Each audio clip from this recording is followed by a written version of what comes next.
Hey guys, it's me again. I am going to walk you through Chapter 3, British North America. Okay, let's begin. We're going to focus on colonial society and New England. Now, as you can see from this map in this graph here, this chart, the New England colonies had a life expectancy of all the way up to 70. Turn your ringers off. Had a life expectancy all the way to 70 years. Now in England, it was 55-ish. In the Chesapeake, of course, 50. You never saw grandparents in the Chesapeake. So in the New England colonies, there was a higher life expectancy because there was a better quality of life there. Ooh, it zooms. Nice. That's just pretty much what I just said. Now, education in New England. The towns regarded education as the fundamental backbone of the family and therefore the family's responsibility. Towns are going to start creating their own elementary schools funded with local taxes, and this is going to be a new idea. New England had by far the highest literacy rate in America. In fact, in 1638, Harvard is going to become America's first college. The reason New England focused on education was because what was going on in the South? Plantations. They were going to put every single person possible to work, including children. We didn't have time for education. And then who could afford it? The wealthy with tutors. Now, the Chesapeake. Normal English family life was impossible in Virginia. You just couldn't have the New England life down there. 70 to 85% of immigrants were young male indentured servants. Remember that 6-to-1 ratio we talked about? High death rate, average was about 10 to 20 years lower than New England. One married spouse often died within a decade. So children are never going to know their parents or their grandparents. But this is in the Chesapeake. In the New England colonies, they did. Women are going to be super scarce. Remember the ratio, 6-to-1? Super scarce.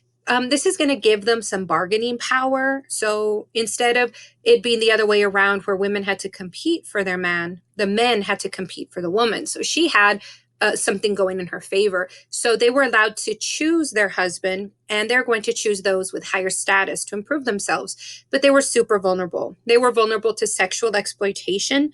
Childbearing was dangerous, and women were constantly dying in childbirth. The Chesapeake women died 20 years sooner than in New England. So women could live to 65, 70 in New England, and then minus 20 years, because I'm not a math genius, in the Chesapeake. Let's see, 70, 60, 50, 45. Oops. By 1680, social mobility was limited. An American-born elite class had emerged, and this is going to be those plantation owners. This economy and ownership of slaves is going to allow the gentry to produce more tobacco. So the rich were getting richer and richer and richer and richer, and the poor were getting poorer and poorer. High death rates is going to halt the development of schools and everything else in between. And now let's talk about the enslaved from Africa. The importation of African slaves was based on a need for labor. So the indentured servants are going to make terrible slaves. They're going to revolt, like with Nathaniel Bacon. They're going to be dying off because they're weak, and they are going to be killed by disease. Indentured servants, oh, I mixed that. Should I really just start recording from the beginning, or should I just pretend I didn't mess up there? I'm going to continue, pretend I didn't mess up, pretend I go to this slide for the first time. Look. Okay, so now we're going to talk about enslaved people from Africa. The importation of African slaves is going to be based on a need for labor. So Native Americans are going to make terrible slaves because they're going to be decimated by the disease that the Europeans brought in the 15th century, and they're not going to be able to recover from that. Indentured servants are going to face challenges from like Nathaniel Bacon, who was an indentured servant who won his freedom and his land, and then eventually is going to complain because the Indian attacks, crappy land. Can I say crappy? Really terrible land. So they are going to turn to the enslaved from Africa. It is estimated 11 million enslaved people were brought to the English American colonies. Now, the roots of slavery. They are going to be originally treated as indentured servants, but the growing population is going to prompt stricter slave laws. They are defined as slaves for life, in perpetuity. In perpetuity? Perpetuity? You know, I don't know how to pronounce that, but you know what I mean. Permanent slave status was passed on to the slave children. So if you had a slave and that slave had a child, you now have a new slave. And it was for life. By 1700, slavery was based exclusively on skin color alone. Some slaves, upon their indentured release, went on to become plantation owners, although this was extremely rare. So you did have slaves that were freed and then enslaved other people and had slaves as their own. Here's a map. I've already shown you this one. Okay, widespread resentment of their status is going to lead to resistance in the 18th century. The most important one, or one of the first important ones, was the Stono Rebellion, which was an armed resistance in South Carolina. And in 1741, 106 slaves were hanged or deported on a rumor that they were going to burn New York City. Runaway slaves was common. 150, under the Stono Rebellion, 150 blacks rose up and seized a munitions hold and killed several white planters along the way. They probably could have gotten away with it if they had just run away.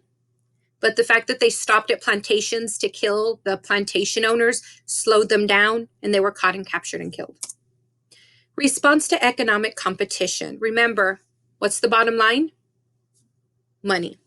Mercantilism became the blueprint for their empire. England wanted more money and favorable balance of trade. They wanted to eliminate those Dutch rivals, and they wanted a stronger navy. Obviously, their navy defeated the Spanish Armada, so it was a pretty big deal, but they wanted it to be a little more. They began to restrict colonial trade with two acts, the Navigation Act of 1660, and then, for good measure, 1663. No ship could trade in the colonies unless it was made in England, and enumerated goods such as tobacco, sugar, cotton, rice, rosin, for your bows, and tar could only be sent to English ports. And now we go to the Great Awakening. Decline in religious devotion. So at this time, people are not going to prioritize religion as they had in the beginning of colonization. By the 1700s, there was a drastic decline in religious devotion. Outside of New England, 1 in 15 people were a member of a church. New England suffered a decline, and only 1 out of 5 were actually members, so only 20% of their town. Church sermons were seen by many as cold and impersonal. There was no connection. It was just like reading from PowerPoint by yourself without any music or animations or anything. Like, no. This is going to lead to a rise in Arminianism. Wait, let me try that again. Arminianism. Whew. Free will, no predestination. Can you recall from chapter 2 who believed in that? Yes, Anne Hutchinson. The Halfway Covenant is going to be created to try to address this low church membership. It was written in 1662, and it stated that the unconverted children may be allowed to become a member of the church. They still can vote unless they're a wealthy man or whatever, and they're the elect. But it is going to encourage people to attend church. Now, the Great Awakening is going to begin in Europe and make its way to the United States. Well, the colonies, I should say, getting ahead of myself. The Great Awakening is a series of revivals among Protestants in which people are going to experience religious conversion to the preaching. Now, there's 2 major preachers, George Whitefield, the E is silent, and Jonathan Edwards. It was not a unified movement. The Great Awakening occurred in many denominations in different places at the same time, but the goal was the same, to make people fall in love with religion again. Oh, here's George. Okay, the first stirrings of the Great Awakening is going to begin with Jonathan Edwards in Northampton, Massachusetts. He's going to be basically, okay, let me give you a brief example. There is a book in the Christian religion called the Bible, and this is historically speaking. The Bible is divided into 2 parts, the Old Testament and the New Testament. The Old Testament portrays God as angry and vicious and punishing, and the New Testament portrays God as loving and forgiving. Jonathan Edwards is going to follow the Old Testament, or be called the old light, and he's going to use fire and damnation and passion to try to reach those. He's going to encourage people to examine their eternal destiny. Now, they did believe in predestination. So he's going to give a speech, and by now you should have already read the speech. Sinners in the hands of an angry God. In his speech, he's going to say, we are all spiders on a delicate web. And if God wanted to, all he had to do was cut that web and send us straight into the fires of hell and damnation if he wanted to.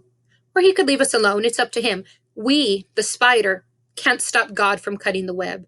Nothing we do will change God's mind. He's already decided. And that is the old light. Not a lot of people really were embracing this. They didn't want to know that they were probably going to burn in hell for all of eternity. They wanted to know that they were going to be saved and seek salvation.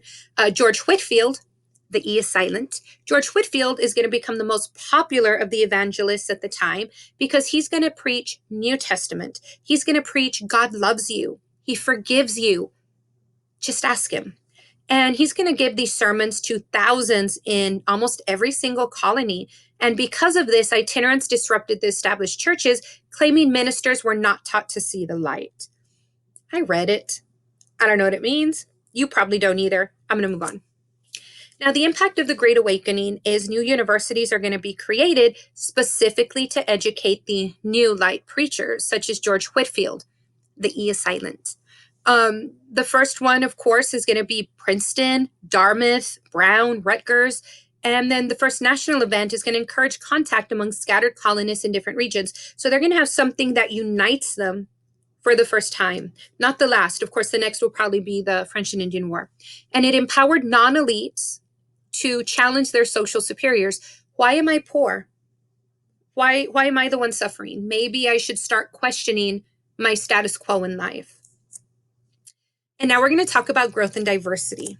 So by 1770, the English colonies are going to be very different from New Spain and from New France. Population is going to boom 1,000% because of birth rates, because less people were dying, and a huge wave of non-English immigrants. So the colonies are just going to be inundated with a massive amount of new people. Surging economic growth is going to help. Of course, you have more people to buy stuff, then you make more money. And new political and religious ideas. It's a map. Okay, this one I haven't shown you. This is a distribution of European and African immigrants. I don't like the word African immigrants because they didn't immigrate. They were stolen from their country and forced into bondage. But the PowerPoint has it. You know what? I'm going to change this. I am going to put European immigrants and enslaved Africans. That is so much better.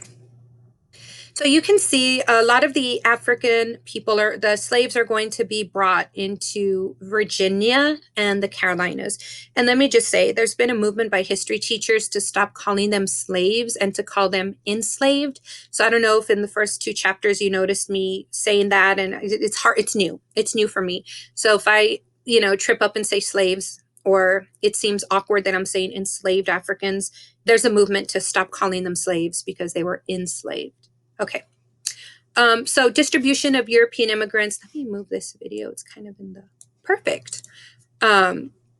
You can see a large portion of the English were along the coast. Some Germans, of course, in Pennsylvania, New York. The Scottish. I didn't even know they came over here. I'm kidding. I did. Scottish, Dutch, and whatnot. Oh, the map gets closer. Get all those towns. Okay.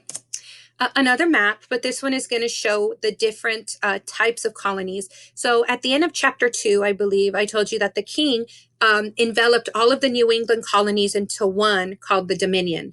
All of those are under royal control, as you can see in the map. Proprietary are the ones that were by charter, and then corporate for money. That one there's Pennsylvania, but those are the Quakers. I don't know why I would say corporate. Anyway. This is, of course, the triangular trade. So the colonies would send, would send tobacco, indigo, flour, and lumber, things you could not get in England because they didn't have the land for it. They would get it from the colonies and take it to England. England would bring back manufactured goods. Now, we would also get salt wine and money from Spain and fish, I guess. And then, it's there. Look at it later. Triangle. Ooh, is that why it's called triangular trade? I had no smurfly idea. Okay, urban life. Urban meaning city.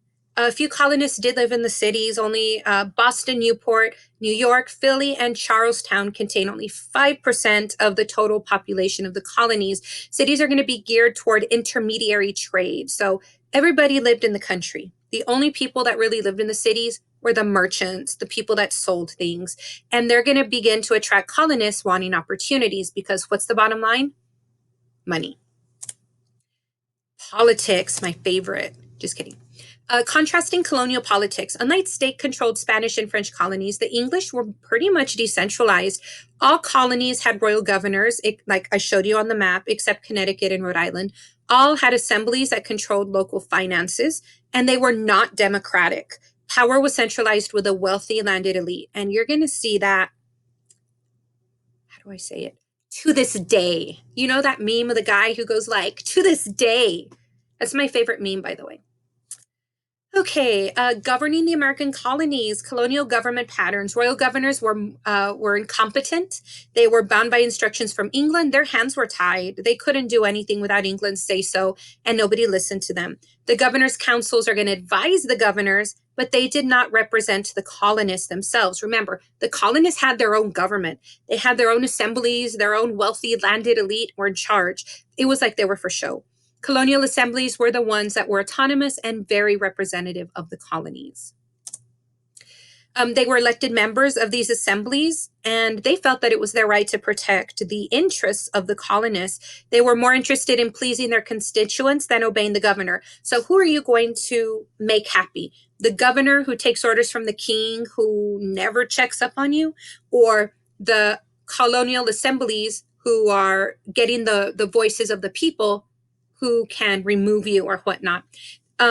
They held more popular support than the governors. The governors were hated, and assemblies did control all means of raising revenue, taxes. So keep that in mind for chapter 5 and whatnot. Assemblies, your own government can tax you. For example, today, can China tax us? Can they tell us we have to pay 5% of our paycheck to them?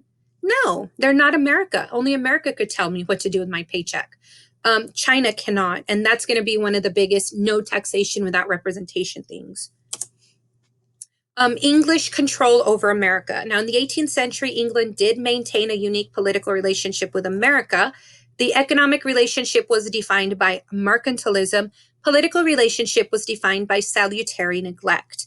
As long as the colonies were profitable, so as long as the colonies were making money and sending it back to Mother England, then everything was fine. The moment that money stops, that's when people are going to, England is going to become concerned. Very few British regulations were enforced. So the Navigation Act of 1660 and 1663, never heard of her. The colonists could do whatever they wanted, and that is salutary neglect. Yeah. And I think we're done with this chapter. We're done with this chapter, and we will begin chapter 4 in a few minutes. Bye.